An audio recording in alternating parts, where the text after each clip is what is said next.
মন্ত্রী কনভয় ধাক্কায় আহত এক শিশু। অভিযোগকে ঘিরে ধুন্ধুমার পরিস্থিতি রেজিনগরে। রাজ্যের গণশিক্ষা প্রসার এবং গ্রন্থাগার দফতরে ভারপ্রাপ্ত মন্ত্রী সিদ্দিকুল্লাহ চৌধুরী গাড়ির কনভয়ের সামনে থাকা একটি গাড়িতে ধাক্কা লাগে এক নাবালকের। গুরুতর আহত অবস্থায় তাকে নিয়ে যাওয়া হয় একটি হাসপাতালে। শনিবার দুপুরে ধুন্ধুমার পরিস্থিতি তৈরি হয় এলাকায়।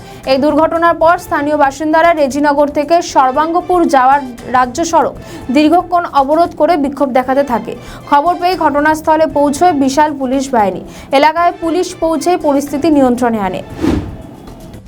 এখানে সিদ্দিকুল্লাহ আমাদের রেজিনগর টু সর্বাঙ্গপুর যে রোড, সেই রোড দিয়ে সিদ্দিকুল্লাহ পার হচ্ছিল প্রচণ্ড স্পিডে 3-4টি গাড়ি। পুলিশ প্রশাসন প্লাস সিদ্দিকুল্লাহ সাহেবের যে গাড়ি 3-4টি গাড়ি এখানে প্রচণ্ড স্পিডে পার হওয়ার কারণে একটা বাচ্চা ছেলেকে ধাক্কা মেরে চলে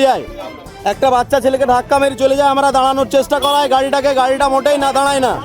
এটা লোকাল রাস্তা, এখানে ছাগল চলবে, গরু চলবে, মানুষ চলবে। কাউকে ধাক্কা মেরে চলে যাওয়ার কারণ এখানে নিয়ম শৃঙ্খলা বজায় রেখে চলতে হবে। তো এখানে পুলিশের গাড়ি, সেই পুলিশের গাড়ি এখানে স্টপ না করে তাকে রিকোয়েস্ট করা হয়েছে বাচ্চাটাকে দেখে যান কি পরিস্থিতি। বাচ্চাটার পরিস্থিতি আহতজনক।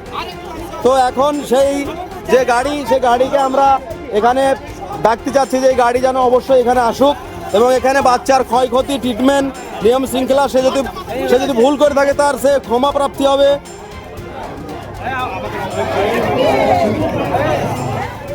আমাদের ভিডিও ভালো লাগলে লাইক ও শেয়ার করুন। কমেন্ট সেকশনে আপনাদের মতামত জানান। আরও ভিডিও পেতে আমাদের চ্যানেলটিকে সাবস্ক্রাইব করুন এবং প্রতি মুহূর্তে খবরের আপডেট পেতে প্রেস করুন বেল আইকন।